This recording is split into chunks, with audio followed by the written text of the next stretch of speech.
युग युगों से आप मेरी गीता सुनते आ रहे हैं। वर्षों से आप उद्धव गीता का भी अध्ययन करते आए हैं। मेरे जीवन की भी एक गीता है, श्री कृष्ण गीता, जिसे मैं किसी को नहीं, आप सभी को सुनाना चाहता हूँ।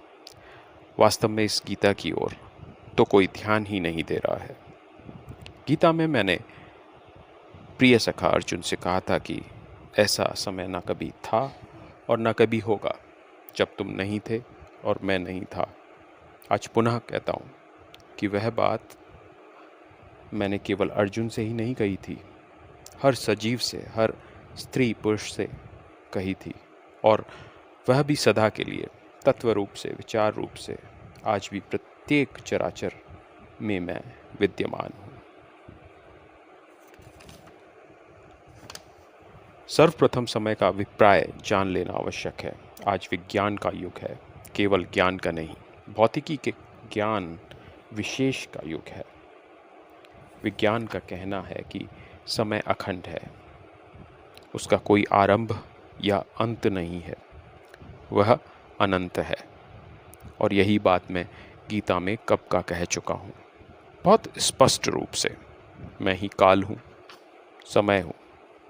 क्या यह सच नहीं कि आपसे अपने मन की बातें करने का अधिकार मुझे कल भी था, आज भी है और कल भी रहेगा? चकरा गए? थोड़ा सोचिए, आपको यह अवश्य स्वीकार होगा। परंतु आज किस रूप में मैं आपसे बात कर रहा हूँ?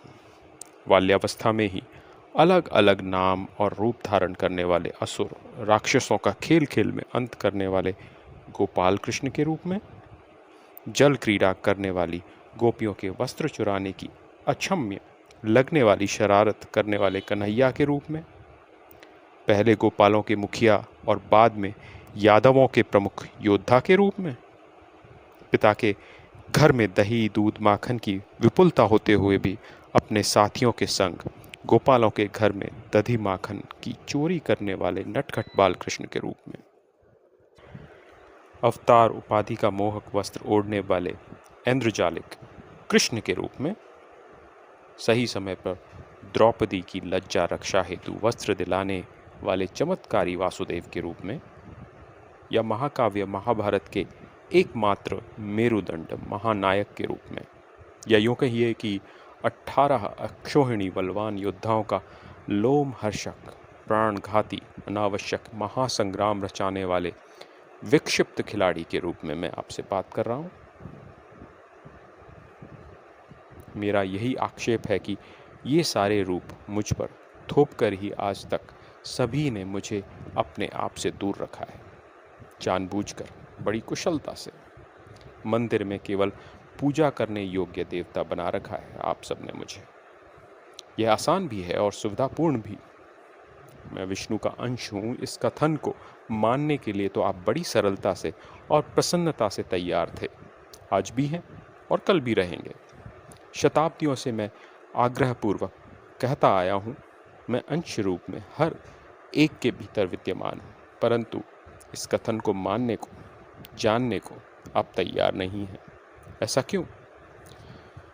सच कहिए, मैं आपसे बातें कर रहा हूँ का अभिप्राय क्या यह नहीं कि आप स्वयं ही अपने आप से बातें कर रहे हैं? कृपा करके मुझे अपने से दूर मंदिर में स्थित वासुदेव न मानिए। मान लीजिए कि आपके मन मंदिर का अच्युत ही आपसे बातें कर रहा है। कई वर्ष पहले हमारा आपस में संभाषण हुआ था, लगभग 5000 वर्ष पहले। अतः अब तो मुक्त मन से ही बोलना होगा। मैं बोलने को तत्पर हूँ और आप भी सुनने को उत्सुक हैं। इस समय मेरे समक्ष प्रश्न यही है कि कैसे बात करें।